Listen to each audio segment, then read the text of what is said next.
Salam sejahtera Malaysia, salam sejahtera tuan-tuan dan puan-puan semua. Hari ini Malaysia, rakyat Malaysia bakal digemparkan dengan berita tergempar mengejutkan panas hari ini berkaitan dengan isu-isu semasa politik di Malaysia, berkaitan dengan pendidikan, ekonomi dan segalanya ada di sini untuk semua isu-isu hangat di Malaysia. Mari kita menonton video hari ini, apa yang ada hari ini. Sila tekan butang subscribe, like dan share video ini. Jangan lupa tekan tombol lonceng untuk info-info yang lebih banyak daripada channel ini. Berita akan dimulakan beberapa saat lagi.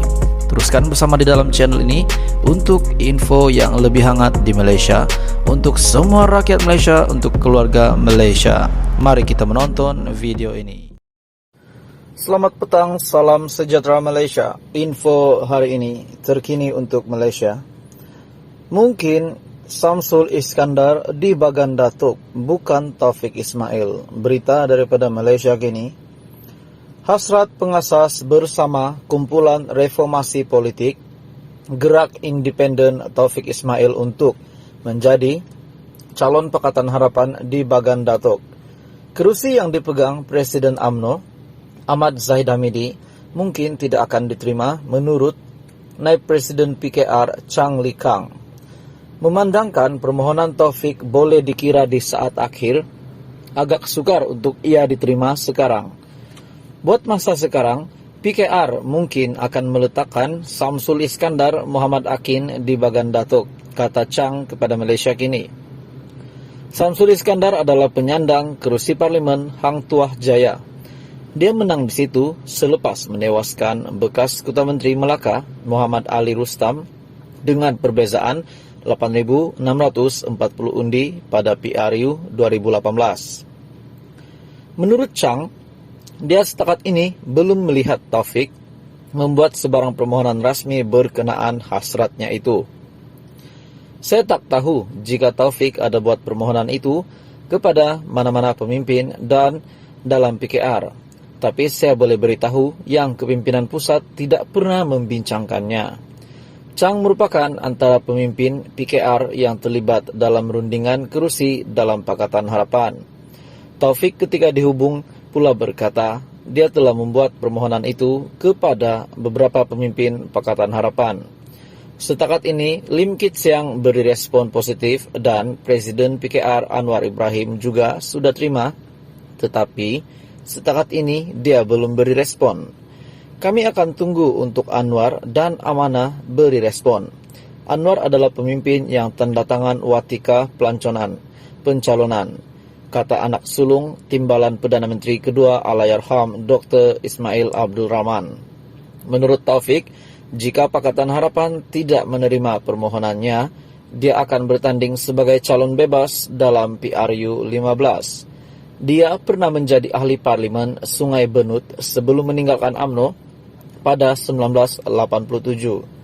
Ketika menyatakan hasrat itu pada 23 Oktober yang lalu, Taufik berkata, ia bagi mengelakkan perpecahan undi antara dia dan calon gabungan itu.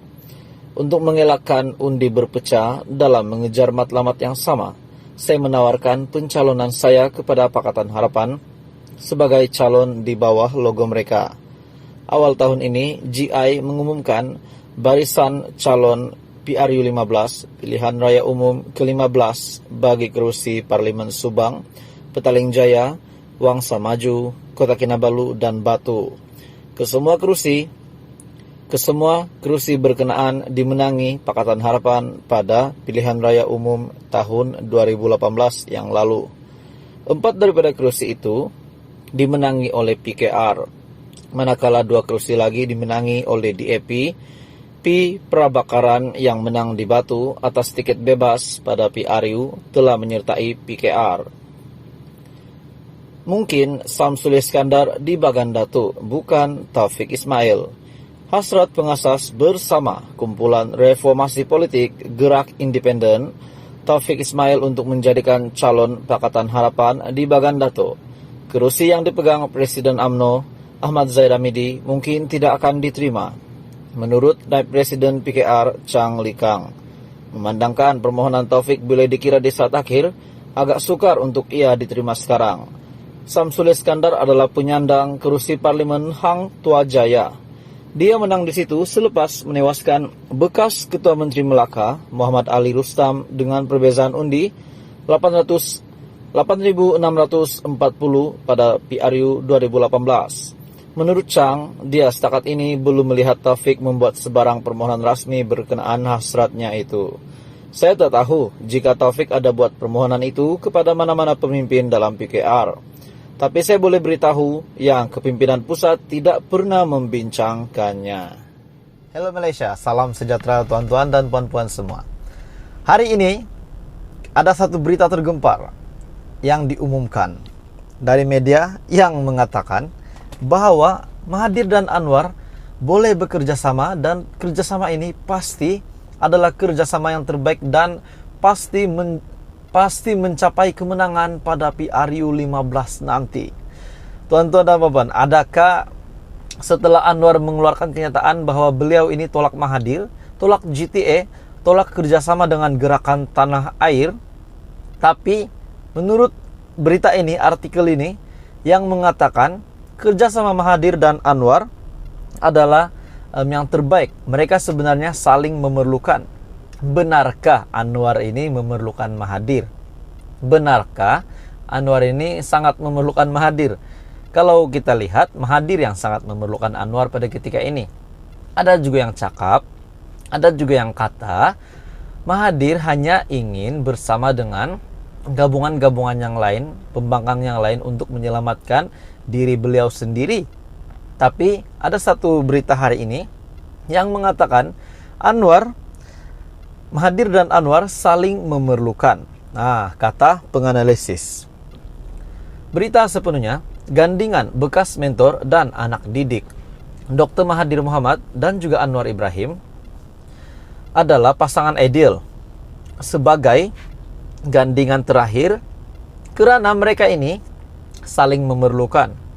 Sekali lagi, demi menewaskan Barisan Nasional pada PRU ke-15 akan datang menurut penganalisis politik.